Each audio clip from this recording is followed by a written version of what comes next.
De grand matin, le premier jour de la semaine, les femmes se rendent au tombeau dès le lever du soleil.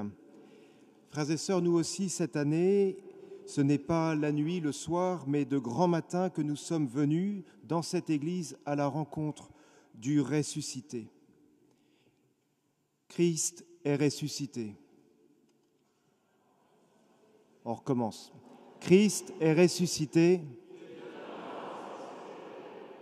C'est mieux, ça va monter en puissance petit à petit.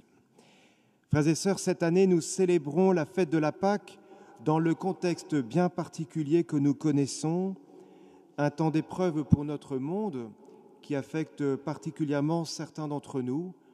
Je pense aux étudiants dont la vie est bouleversée, comme aux personnes âgées qui sont plus que jamais isolées. Je pense aussi à ceux qui ont pu perdre leur travail, comme à ces familles dont l'équilibre fragile est menacé.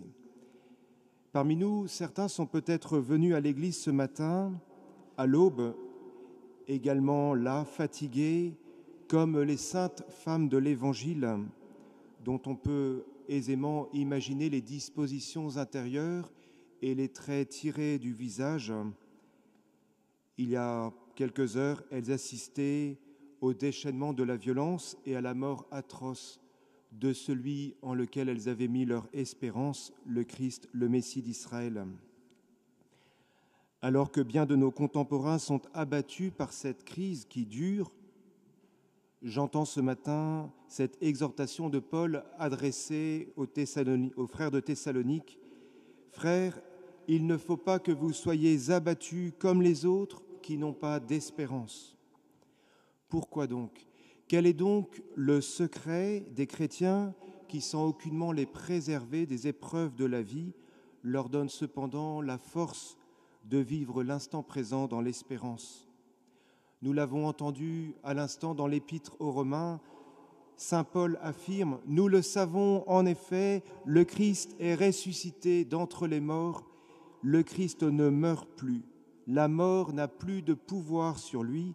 Pensez que vous aussi vous êtes morts au péché, mais vivants pour Dieu en Jésus-Christ. » Ce qui nous permet de traverser les épreuves de la vie comme les fils d'Israël ont jadis traversé les eaux de la mer Rouge, ce n'est pas seulement l'espérance d'un salut à venir, c'est l'espérance que dès à présent, dès maintenant, le Christ a le pouvoir de nous introduire dans une vie nouvelle.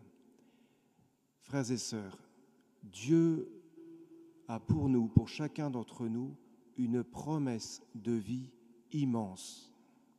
Et je voudrais nous proposer de méditer en cette nuit ou ce matin, l'aube s'est levée, le soleil s'est levé, 3 facettes très simples de cette vie nouvelle. Le premier aspect, il s'agit de mettre fin au couvre-feu spirituel en accueillant la lumière et la vie du Christ dans notre maison intérieure. Nous avons entendu de longues lectures racontant l'histoire du salut, notre histoire. Nous avons commencé par ce beau récit de la création. Quelle est donc la première phrase que Dieu y prononce ? Que la lumière soit. La lumière rend possible la vie, elle rend possible la rencontre, la communication, la connaissance, l'accès à la vérité. Cette création belle et bonne a été défigurée et blessée par le péché, si bien qu'elle a besoin d'être restaurée, guérie. Oui, nous en faisons la douloureuse expérience, le rapport à la nature est perverti, l'homme ayant exercé avec violence plutôt que la douceur, l'homme ayant consommé avidement plutôt que de cultiver avec sagesse. C'est ensemble encore que l'homme et la femme sont à l'image et à la ressemblance de Dieu, mais voici que nous perdons de plus en plus la grammaire élémentaire pour penser et vivre la communion entre l'homme et la femme. Les blessures nous poussent chaque jour un peu plus à penser les uns contre les autres, voire les uns sans les autres.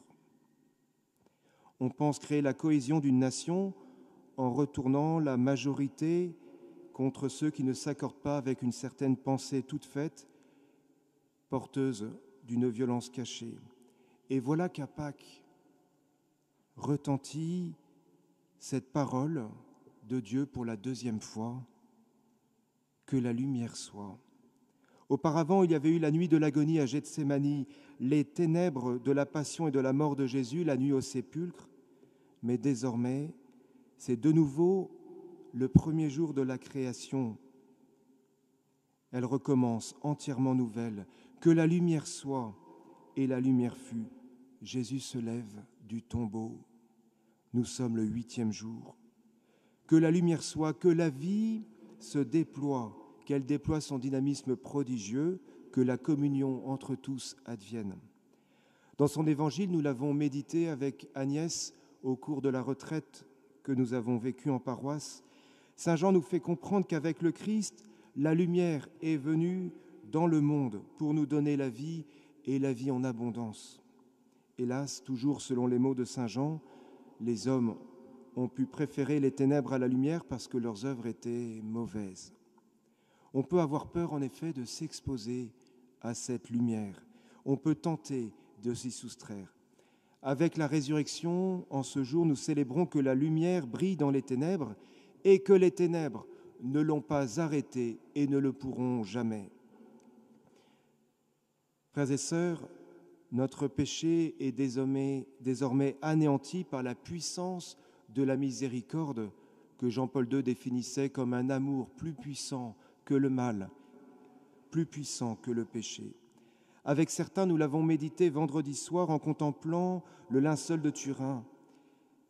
Si le visage de l'homme du linceul porte la marque de la violence qui habite nos existences, la paix qui émane de son visage nous suggère que par sa mort et sa résurrection, une limite définitive a été mise au mal. En Jésus-Christ, Dieu dit à la force du mal ce qu'il dit à l'océan dans le livre de Job, « Tu n'iras pas plus loin. Ici se brisera l'orgueil de tes flots. » Frères et sœurs, si vous êtes tentés par le découragement, si nous sommes tentés par le découragement, voire la désespérance, peut-être sur un point de notre vie professionnelle, familiale, peut-être sur la situation du monde, je vous invite à présent à regarder le cierge pascal qui symbolise la lumière du Christ. Avec lui, il n'y a pas de couvre-feu. Avec lui, une lumière délicate demeure en permanence dans votre maison intérieure, dans votre cœur profond. Une flamme qu'on peut refuser de voir mais qu'on ne peut éteindre demeure au cœur du monde. Regardez bien et gravez cette image dans votre mémoire. Comme le faisait remarquer Benoît XVI, le cierge illumine en se consumant lui-même. Il donne la lumière en se donnant lui-même. Ainsi, il représente d'une manière merveilleuse le mystère du Christ qui se donne lui-même et ainsi donne la grande lumière. Contrairement à ce que le serpent nous murmure parfois à l'oreille, le Christ n'a rien gardé pour lui, mais il a tout donné pour que nous ayons la lumière et ainsi la vie et la vie en surabondance. Chers amis catéchumènes qui êtes là sur le côté, certains d'entre vous m'ont témoigné combien la lumière du Christ avait provoqué un heureux bouleversement dans leur manière de regarder le monde et leurs existences. C'est pas vrai? Vous pourrez leur demander le témoignage ensuite. Vous comprenez bien pourquoi l'Église primitive a appelé le baptême photismos, c'est-à-dire illumination. Dans quelques instants, vous allez être illuminés. Je n'ai pas dit désilluminés. Vous allez être illuminés. Avec l'auteur de l'Épître aux Éphésiens, je prie pour que Dieu ouvre à sa lumière les yeux de votre cœur, pour que vous sachiez quelle espérance vous ouvre son appel et quelle puissance incomparable il déploie pour nous. C'est l'énergie, la force, la vigueur qu'il a mise en œuvre dans le Christ quand il l'a ressuscité d'entre les morts. Là où le monde cherche parfois désespérément le chemin de la vie, comme chrétiens, nous sommes également pauvres, mais nous avons ce privilège de recevoir une lumière particulière grâce à laquelle nous pouvons regarder autrement notre vie et notre monde. Frères et sœurs, pensons au cierge pascal, ne couvrons pas le feu, accueillons la lumière du Christ dans nos corps, nos âmes et nos esprits. En sortant du tombeau dans lequel il était confiné, le Christ vient non seulement porter la lumière, mais il nous invite à ôter nos masques. Gardez-les encore pour l'instant. Je parle évidemment de ces masques que nous portons devant Dieu comme devant les autres, parfois devant nos intimes. Dans le jardin de la Genèse, après la chute, lorsque Dieu part à la recherche d'Adam, il s'écrie « Adam, où es-tu » Mais Adam se cache, pris de honte. « Adam, où es-tu » Toute l'histoire du salut dont nous avons entendu quelques étapes n'est autre que la quête passionnée de Dieu à la rencontre de l'homme qui sans cesse fuit. Heureusement, certains fils d'Adam se sont laissés trouver. « Me voici », répondit Abraham, nous l'avons entendu dans la deuxième lecture. « Me voici », répondent ceux qui demandent ou qui ont reçu le baptême. À chaque fois que l'homme consent à répondre à l'initiative divine, dans la confiance, sans forcément tout comprendre, une fécondité immense est donnée. Si nous laissons vivre en nous celui qui est la plénitude de la vie, comment pourrait-il en être autrement ? Me voici, Seigneur.